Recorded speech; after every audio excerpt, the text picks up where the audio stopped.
this is part 2 of salvation history in the Bible. I'm not done with my Chipotle yet, but Dwayne is, so he's starting his crumble.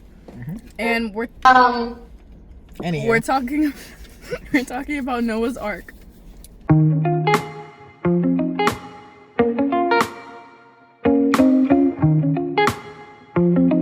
So, after Adam and Eve's downfall, and they got banished out of the Garden of Eden.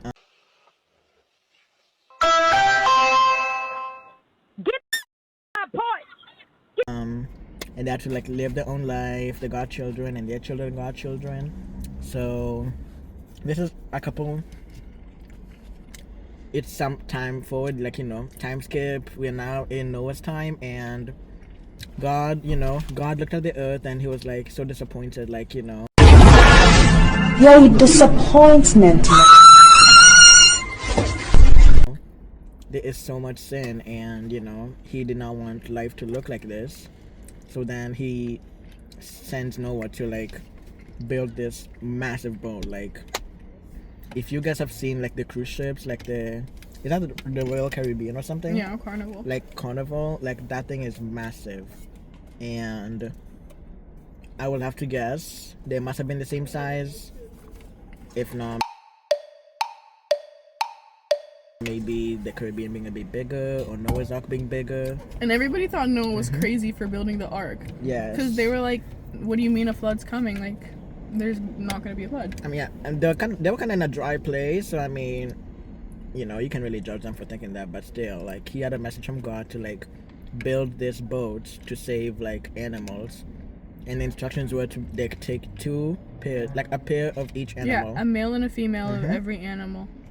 And they just went onto the ark and to be kept safe. He saved Noah and his family. And it was a really nice experience for them because it was saved them from death. And the flood wiped out all evil. Thank you all. Your love has broken the curse and freed my soul. And the ark protected everybody who listened to God. Yeah, so basically, it was like a cleansing. It was a worldwide cleansing. Yeah. Yes. But, of course, drastic things had to be done to do the cleansing. But, how air purifiers work, you can have this musty, dusty little apartment or college room. And then you're like, whew, the air in here is really making, my nose feel weird. I'm having nosebleeds. And dry nose. Once you put that, air purifier in there, whew. Exactly. You're practically so breathing. Jesus is the air purifier. Yes. Purifier. Yes. And your nose is dry because it needs moisture. Jesus is that moisture.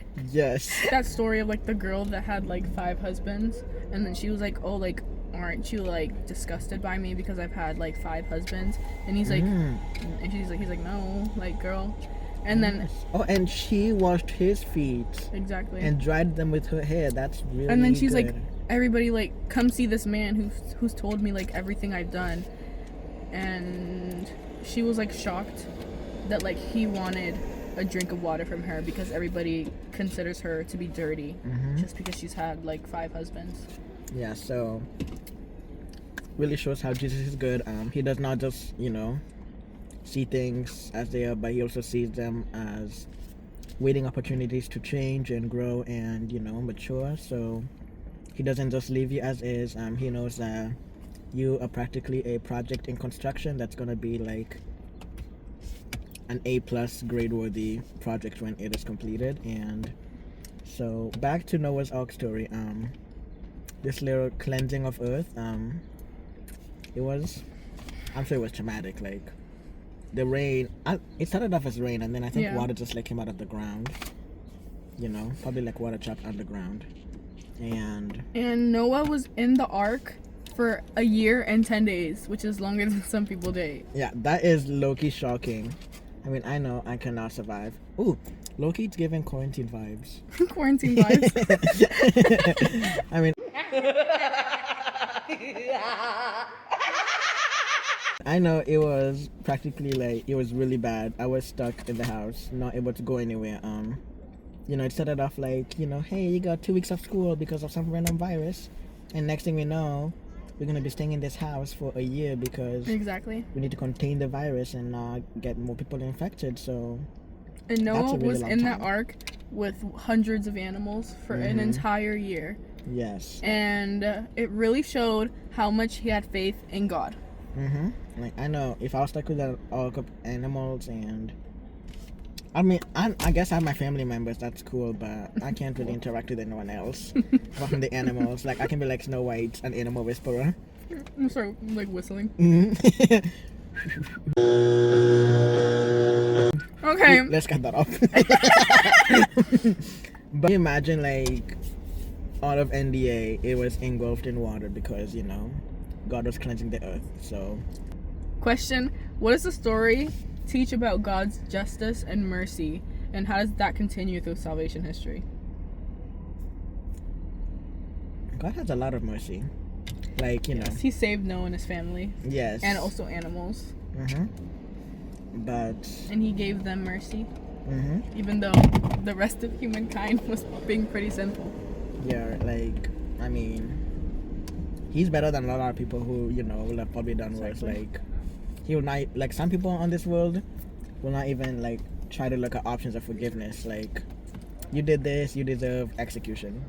You did this small thing, or you're just a horrible little monster, and But I feel like you don't deserve he life. shows justice because he couldn't ignore the evil forever.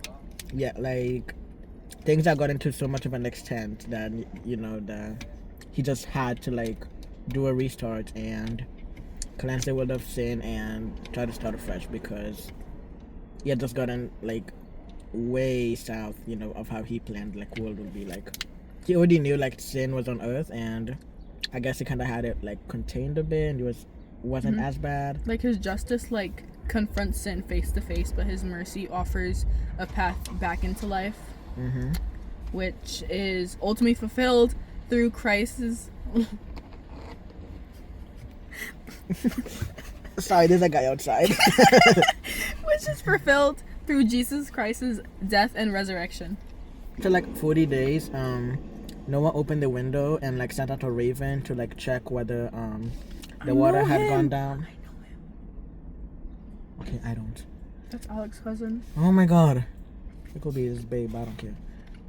40 days passed, and Noah sent out a raven to like check whether the water was down or the water was receding. So he like sent it out, hoping to expect back a sample, like say a leaf or something. But the raven flew and they never came back, so it probably just either died or just kept flying. No, it was a dove that never came back. No, the raven. But the last time he sent a dove out, it didn't come back, and that was a sign that the land was drying. Then why did the raven come back? I don't know. Yeah, I'll exactly. go ask her. Anywho, after the raven, Noah sent out a dove to see if the water had gone down. But the dove returned because it didn't find a place to land. But the Bible doesn't really mention if the raven came back. So maybe the raven like drowned. But 7 days later, Noah sent another dove to check, and this time it came back. This is like melting. What the heck? This time the dove came back with a fresh olive leaf, showing that the water was at least going down a bit. So this is a really good day. And then 7 days, like other 7 days later, Noah sent another dove, and it didn't return. So this was a sign that the dove found a place to rest, and it kind of just stayed there. So the water was completely down. And after this, like the water, Painful.